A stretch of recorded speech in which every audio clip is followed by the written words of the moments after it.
अभी देखो भील प्रदेश की राजधानी मानगढ़ होनी चाहिए और है मानगढ़ राजधानी होनी चाहिए। और वो पूछता है कि हमें भील प्रदेश क्यों बनाना चाहिए। सरकार प्रशासन को पूछता है कि भील प्रदेश की जरूरत कहाँ आनी पड़ी है, तो हमें क्या जवाब देना है? क्योंकि कोई भी राज्य अगर बनाना है, किसी भी राज्य की गठन करनी है तो 4 से 5 मूलभूत कारण होते हैं, जो प्रॉपर्टी होती है, मापदंड होते हैं, उसके आधार पर अलग अलग राज्य बनाया जाता है।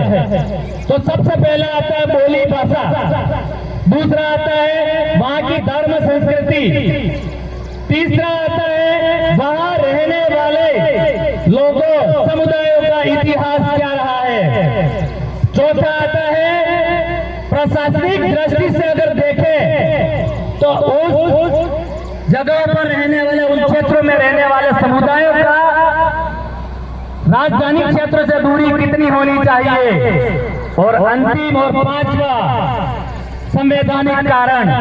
हमें पहले पे आ जाता हूं, अगर महाराष्ट्र के उत्तरी भाग में अपन चले जाएं, गुजरात के पूर्वी और उत्तरी भाग, राजस्थान का ये दक्षिण वाला हिस्सा और मध्य प्रदेश का पश्चिम वाला हिस्सा में चले जाएं, तो हमारी बोली भाषा जो है पूरी की पूरी एक जैसी मिलती है, कहीं कोई अलग नहीं होगा। केवल बोलने का प्रोनाउंसिएशन थोड़ा सा टोन चेंज हो सकता है, पर बोली के शब्द अलग अलग नहीं है, एक ही है। मतलब पहला कारण जो है, पहला मापदंड है, वो हमारे भील प्रदेश का पूरा होता है कि नहीं होता है?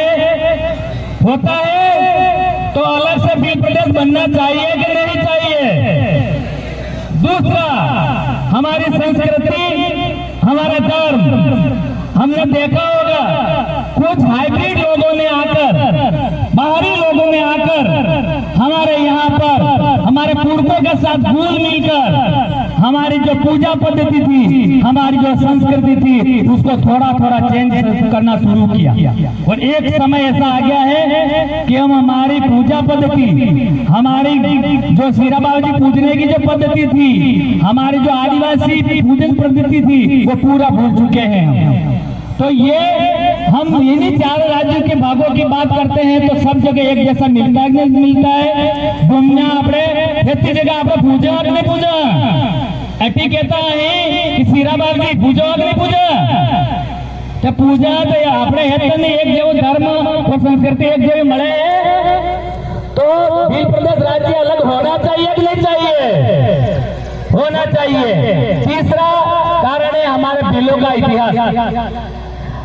भील कहते हैं सिंधु घाटी सभ्यता द्रविड़ों से पहले की थी, और द्रविड़ों से पहले इस भारत भूमि पर कौन थे?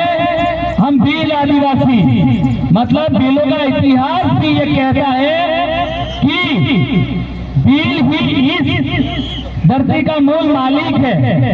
और चौथा कारण आता है प्रशासनिक दृष्टि से, जो आज के टाइम में, आज के समय में सबसे महत्वपूर्ण आता है कि हमारा प्रशासनिक दृष्टि से देखें तो राजधानी क्षेत्र से हमारे इन क्षेत्रों की दूरी को देखना चाहिए।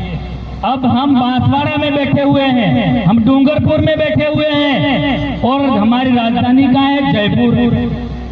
यहाँ हमारे महिसागर वाले भाई, वहाँ गांधीनगर से दूरी देखिए, फिर मुंबई वाले भाइयों को देखिए, नंदुरबार वाले भाइयों की मुंबई से दूरी देखिए, और भोपाल की बात ही छोड़ दीजिए आप। अगर यहाँ पे झाबुआ वाले, अलीराजपुर वाले भोपाल की बात करते हैं, तो क्या ये सही रहती है दूरी? 500-600 किलोमीटर। हमारे आदिवासी भाई, हमारे जो ज्यादातर आदिवासी भाई लोग अनपढ़ हैं, भोले हैं, वो क्या भोपाल जा पाएंगे किसी काम के लिए?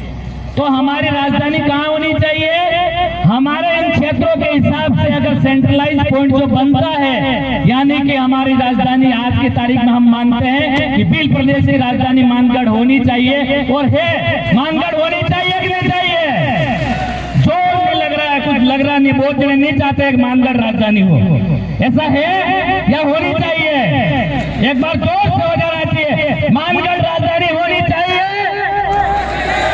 और 5वां और अंतिम कारण संवैधानिक दृष्टि से देखो तो पांचवी अनुसूची अपन सब कहते हैं ना, पांचवी अनुसूची आर्टिकल 244 1A, तो उसमें साफ अपन ने अभी जो पढ़ते हैं ज्यादातर टीएसपी, और 4 राज्यों में अपन को अलग अलग बांटा, और दादर और नगर हवेली केंद्र शासित प्रदेश। अब इन जगहों पे इन क्षेत्रों को अलग अलग आदिम जाति के हिसाब से दे दिया आदिवासियों को।